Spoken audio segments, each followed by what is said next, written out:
Alright guys, this one's going to be doing a review today. This one's going to be doing a review for Stranger Things. This one's going to be doing another video after, of course, the second volume. You're going to go ahead and check out the review on the channel. We did the review yesterday for Stranger Things Season 5 Volume 2. I believe that is actually the final review I will be doing for any TV show or entertainment really for the rest of the year. The next few days, I'm probably mostly just going to be doing some ranking videos, some discussion videos, stuff like that. And that'll probably be that, you know what I'm saying? But, yeah, that was the last big one. And Volume 2 is crazy, y'all. I mean, I enjoyed elements of it. I think there were other elements that weren't that good. I think it was definitely a disappointing half, for sure. And I noticed a lot from the fans, from the Stranger Things fans. Like, ones that are even bigger fans of Stranger Things than I am, you know what I mean? Like, ones that are, like, die-hard, like, everything Stranger Things all the time. And even those people, like, I've noticed, have said, like, oh, I don't know, like, I don't know about this half, you know what I mean? So I've definitely noticed it. I like to look over that stuff because I like to see the general consensus. Apparently, The Bridge, episode 7, was the second lowest rated episode of Stranger Things behind The Lost Sister, which is the lowest rated episode of Stranger Things. Which is kind of ironic that the two lowest episodes of the show, rating-wise at least, are the episodes with 8 in them, right? And I've said it in the review, I don't like 8. I don't like her contribution to the story. I don't think she serves a purpose. I think she's just there to be there, and she's just there to be there so that, you know, the fans stop asking where she is. That's genuinely what I think she's there for. And it's kind of ridiculous, honestly, because I don't think they were supposed to bring her back. I think they just did it so that people would stop asking, you know what I mean, before they wrap this thing up. Yeah, I don't know. It doesn't serve a purpose to me at all. It really doesn't. But, yeah, the ratings are showing, the you know, public is definitely speaking out about this. People are not impressed with this half season. I, myself, didn't mind it. I thought it was still solid. I think for Stranger Things, it is a little bit lower than what we're used to, for sure. But I didn't mind it, as y'all saw in the rating I gave it. I didn't think it was that bad. I just thought it was like your generic Stranger Things, you know, season 3 type quality, where it's like, you know, it's there, it's fine, but it's not like anything big like season 4. Like, season 4 was a time for the show where it was like, yeah, you better be watching it, because it's freaking good, you know what I mean? This season, I don't have that vibe. It's kind of like, okay, let's close it out, you know what I mean? Put in the bare minimum. And that's that. And I understand why people are upset about that, because we waited 3.5 years for this, and it feels like this half season could have been created in like a few months, you know what I mean? So I get that. I definitely do understand that. It feels like, you know, they're kind of just putting in the bare minimum for the final, you know, batch of episodes here, which I acknowledge that. I think there's still good spectacle. I think there's still good, you know, sets and visuals, and the actors are still, you know, doing their thing. So I think there's still great strengths about it. I just think the plot is a little weak. I think that's the thing. I don't think Vecna's scary, y'all. I really don't. I don't think they're making him scary anymore. I find him to, you know, just be like, well, like as Derek said, Mr. Rogers, you know what I mean? Like, it's just, I don't know. It's not working as well as it did in season 4. And that's kind of the big thing I've kind of noticed with it, is like, I noticed that the scary elements of Vecna that were in season 4, I don't find are in season 5. He kind of just feels like some kidnapper, you know what I mean? It doesn't really have much else to it. And they're almost trying to, like, humanize him and, like, make it to where, oh, if you go into the rocks, if you go into the cave, he can't come after you, you know what I mean? He can't go in there, you know? And I guess the reason why is because he killed that guy that we saw in that, you know, flashback, but it's like, I don't understand how that would stop him from going a couple inches in to grab Max and Holly and bring their asses back, you know what I mean? So, I don't know. I don't get what the deal is. I don't get what they're going for with Vecna, but that is a big thing. I'm not intimidated by him like I was in season 4. I don't know if that's just me, but I find they very much have kind of flanderized his character to where it kind of just feels like, okay, it's run-of-the-mill stuff, the actor's doing what he can, but it doesn't feel like it's scary, you know what I mean? It's not like an intense, like, oh my god, Vecna's here. Like, I'm not getting that no more. I don't know. It feels like every time I get to a scene with him, it's the same run-of-the-mill stuff. It's like, it's time. Time for what? Time for you to be scary again? Like, I want I want more of, you know, your season 4 self where you didn't give a crap. You were doing whatever you needed to do to invade the real world, you know what I mean? And now it's like, okay, he's capturing kids to save them, I guess, from, you know, probably the Mind Flayer. He said the big black thing, whatever the hell that is, so I'm assuming the Mind Flayer. So, I don't know. It's weird, y'all. The season's strange. I definitely have noticed the reception. It's, you know, like I said, I think I'm nicer to it than most. I don't think it's that bad. I think it's just, you know, it's all right. It's there. It's, you know, it's a typical Stranger Things season to me. You guys know me with Stranger Things. I think season 1 and season 4 are elite TV. Season 2, season 3, and kind of season 5 right now as well. They kind of just feel like mediocre television to me, and that's kind of what they've always been. Whereas season 1 and season 4, I think those are top tier. I think those are great seasons. I think they really went for it in those seasons, and that's why I think the show is as popular as it is because of those 2 seasons.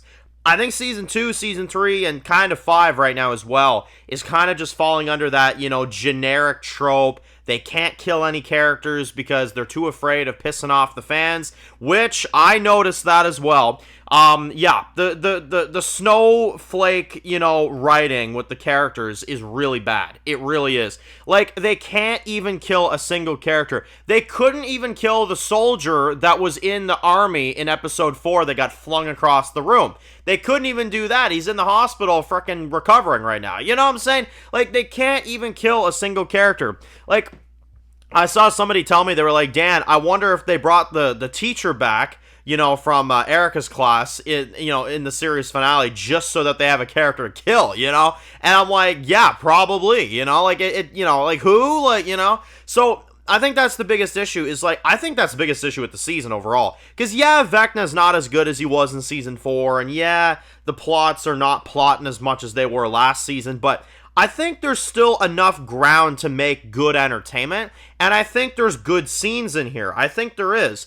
But the 2 weaknesses of this season that are really dragging it down is the characters constantly bickering over and over and over again. Like, it's the classic Hollywood trope. Conflict is king. Conflict is king, right? Well, I mean, okay, but you gotta do more than that. You know what I mean? You gotta go further than just conflict is king. What is the reason for the conflict? Why are you doing it? And if there's not a good motivation in the story to do it, I don't understand it. You know what I'm saying? And you have Steve, like, crapping all over Eddie's memory and all that. And I'm like, why are we doing this to Steve's character? Like, luckily they fixed it. Thank God. They fixed it the next episode. They gave him and Dustin a nice moment, but it still was like, why are you doing that with his character? I don't get it. They fixed Steve. They fixed him pretty quickly, but I was like, damn, bro, you keep going down this route, he's not going to be likable, you know what I mean? And that's Steve, the fan favorite of the show, you know? So that's kind of a delicate thing they were doing there, I'm not gonna lie, but I don't know, it's weird. And, well, let me talk about the other thing that was really confusing to me. I went on social media yesterday to check out what y'all were saying about it and see what everybody else was saying about it, and I kept seeing this thing over and over again saying Nancy and Jonathan have broken up, and I was like, what? Since when? Like, what? And then apparently the Duffer Brothers had to come out and confirm it later because the scene was such crap that they didn't say what was happening in the scene, so the Duffer Brothers had to come out and confirm, yes, Nancy and Jonathan have broken up, and I was like, that's news to me, like, and then I went back on the scene, and it was like, can you unmarry me, Nancy, and I was like, what? That's how you tell us? Like, I just thought maybe, like, they'll wait for the engagement unless they survive and get out. But no, apparently that's their breakup scene. I don't frickin' know. I have no idea. I thought they were saying all that stuff to each other because they were dying, you know what I mean? Not because that was their final moment as a couple. I don't understand. So what now? They're just separated? Like, that's just it for them? You got 2 episodes left before the end of the show. You might as... Look, I don't care about Jonathan much at all, but you got 2 episodes left before the end. Why would you break them up at that point? Just keep them together. Like, we all know they're not going to kill either of them anyway. Let them just have a generic happy ending. Why are you going to give them a miserable, broken up ending? Like, I'm not understanding the logic behind that. Like, it's one thing to have them break up maybe in, like, season 4, you know what I mean? I'd be like, okay, that makes sense. You got a whole other season left. You could develop things by then and change things up and all that. But why are you breaking them up at the very end of the show? Like, what are you going to get out of that? Like, I don't understand. Like, it's not like necessarily like they're this, like, game-changing couple on the show, you know what I mean? So I don't get that at all. But yeah, it's weird. And now you got everybody coming out there shipping Byler. You got frickin' Will and Mike, simps over there saying like, oh, it's so nice and everything. And I'm like, listen, he's got a girlfriend for one thing. I don't know how that's supposed to be beautiful. I mean, seriously, he's literally saying in front of him that he likes him in front of his own girlfriend. Like, how is that? What? Like, I don't get it. And a lot of people were saying that scene with Will, and I've seen some complaints about that one. I have seen a lot of people angry about that scene. How it was dragged out, how it was over the top, and I agree. I completely agree. It'd have been better if Will would have just said right before, they went to war. Because I get it, you're letting out your feelings, And right before they go to war, he's like, hey, listen, Mom, I'm gay. I like guys. I figured I'd let you know that because I don't know if we're going to survive tonight. And then imagine Joyce hugs him. She's like, hey, it doesn't matter. That doesn't change you as a person, Will. I love you no matter what, We're going to survive tonight. It's all right, And then his brother comes in and hugs him. End of scene. Why couldn't you have done that? You know what I mean? But no. Instead, you had to go with the big acceptance speech and the big, BS. And again, I would have said this about anything. It doesn't matter, what he's saying. I would have said this about anybody saying that. Like, if Steve would have sat everybody down and said, Nancy, I still love you, I would have complained just as much as I'm complaining now. It was out of place. It did not make a difference in the story. I don't care who he likes. That's not why the scene bothers me. It's because it was bad timing in the plot. Think about it for a minute. There's a little girl named Holly that has just gotten her head busted and thrown down the stairs with a psychopath keeping her captured. And you mean to tell me that you get a chance to sit down and listen to this guy's frickin' sexuality problems when your little sister is getting tortured and you saw her flying from the frickin' sky, almost crushing her bones on the top of the frickin' blab? And you mean to tell me that you have the patience to sit there and listen to this idiot talk about his sexuality? Get the frig out of here with that. If I was Nancy or if I was Mike, I'd be saying, hey, listen, you're this, you like Mike, you like my brother? Great, okay, now let's go rescue the damn kids before Vecna kills them all, you know what I'm saying? Like, that's what frustrates me about the scene. It's not because he did that or he expressed his feelings for Mike. I don't give a frig about that. It's because the timing is so garbage that they genuinely didn't know where to place it. I heard that Noah Schnapp rehearsed that scene for 12 hours. I'm like, buddy, is it that important? Like, seriously, like, why is that scene like that? Like, seriously, they did a scene like that back in season 3 with Robin and Steve, if you recall. You remember she, talked about how, she likes girls, she doesn't like Steve in that way, you know what I mean? And that was a wonderful scene. I love that scene. You want to know why I like that scene? Because nobody's life was in jeopardy at the moment that they were going over that. It was just two friends having a casual conversation and it happened to come up. It felt organic that Robin would say that, you know what I mean?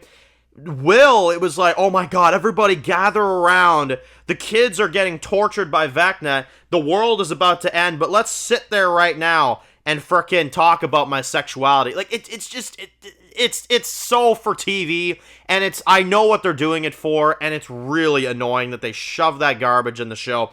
And again, I'd have been just as frustrated. Make sure y'all know, don't get it confused. I'd have been just as frustrated if it was Steve sitting there saying, Nancy, I still have feelings for you. I still would have said, what are we doing? Like, it doesn't fit in that moment. It doesn't. Not at all. Not with the urgency that's going on right now. So, I don't know. I think that's what killed it right there for a lot of viewers. And that's the big thing I've noticed from people. That scene killed it for the viewers. Like, seriously pissed people off. And I understand it. I completely understand. It pissed me off too. I was like, okay, this is ridiculous, So, yeah, those were the big things I've seen about the half. There's not many positives going around with a lot of people. I definitely think it's the weakest point of the show since the 3rd season. I will say, it is. I understand the lower ratings. I don't think it's as god-awful as people are making it sound, but I do understand that it is definitely just an average season of TV. It's nothing more than that. It's not, like something like, season 4 where you're getting like a 9, 10 out of 10 status, you know what I'm saying? I'm barely holding on to a 7 out of 10. I'm even thinking a 6 at this point. You know what I'm saying? Like it's going down as the days go on. So, I don't know. That's kind of where I'm at with Stranger Things 5B. It's not that great, but it's not bad. I don't think it's bad. I think the sets are good, the action's good, Max was good, the reunion with Lucas was good. There's some good stuff going on. But I don't think that it's working as a final batch of episodes. And I think that's what's upsetting about it. Is as the final batch of episodes of the show, I don't think it's working that well. And that's the unfortunate part. So, that's where I'm at. Let me know your thoughts. Post your comments down below. Let me know what you all think. And if you're new to the channel and you enjoy videos like this, make sure to click subscribe so you don't miss any of the videos. Make sure to follow me on Dan's Reviews Official on Instagram, guys. And of course, I'll see you guys really soon for more videos very soon. Enjoy the rest of the day, guys, and peace out.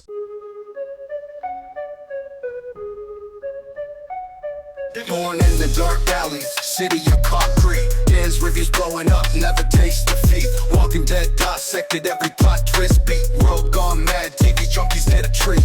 Typing up scripts, marathon through the night. His opinions hit harder than a street fight scene. Every episode, brain sharper than a knife. He's the beacon of critique, shedding TV light.